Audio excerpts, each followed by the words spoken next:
Meanwhile, NATO has remained tight-lipped about the situation in Russia. This is ahead of the meeting of alliance leaders in the Netherlands on Tuesday this evening. Dutch Prime Minister Mark Rutte will be hosting NATO's Secretary General, other alliance leaders, ahead of the summit in Vilnius next month. Our correspondent Alex Cadier now joins us from Brussels. Alex, good afternoon. Thank you for joining us. Perhaps we could explore what's on the agenda ahead of tonight's meeting. NATO and the European Union obviously tight-lipped on their response at this point, given what happened over the weekend in Russia. Yeah, well, the NATO Secretary General yesterday saying that it is an internal matter and it is not for NATO to intervene. An internal Russian matter, not something that NATO wants to intervene on.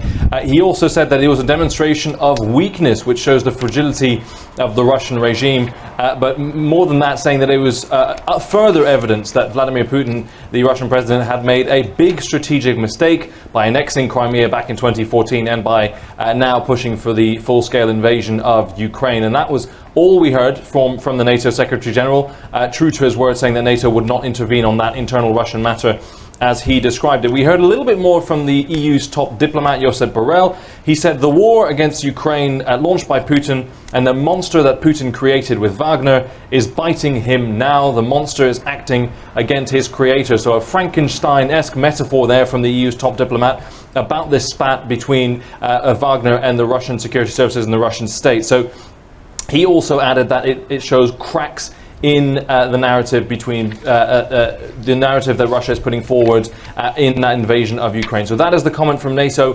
From the EU, we know that behind the scenes they are monitoring this very, very closely. We've heard the President Zelensky of Ukraine saying that progress had been made on all fronts for that Ukrainian counteroffensive, and that will be what those European leaders and NATO alliance leaders are looking at now, looking at that Ukrainian progress. Will this disbanding of the Wagner paramilitary group have any impact on the ground? Now, for the meeting this evening, there is not a huge amount we know about exactly what the agenda is going to be. It's about planning the leaders' summit in Lithuania and Vilnius next month. So the Prime Minister of Vilnius of Lithuania will be present for that. But the lineup we see of who is going to be attending that dinner this evening gives you a bit of a clue of what they might talk about. Norway's Prime Minister will be present, perhaps talking about their neighbour Sweden and that accession to NATO currently being blocked by Turkey. Poland and Romania, both very invested in the conflict in Ukraine, will want to make representations about the conflict itself. So that will be certainly a topic of discussion that is on the agenda, of course.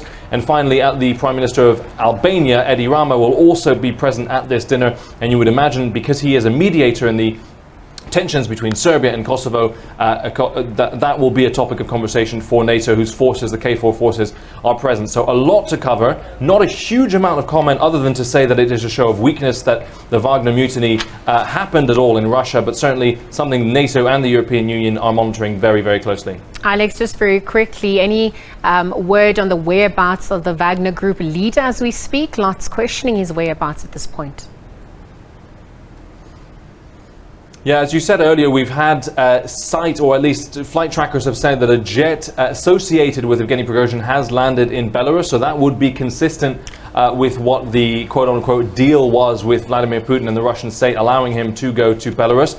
Whether or not he was on the aircraft, we don't know. I've been spending the last few hours monitoring Wagner Telegram channels, including one that Evgeny Prigozhin uses to post voice notes and explain his location and what is going on. And you have not heard anything directly from him in a little while now, a few hours since yesterday afternoon, talking about that deal. Perhaps we will see more, perhaps there will be more contact from him, but at the moment it is a real mystery exactly where Evgeny Prigozhin is.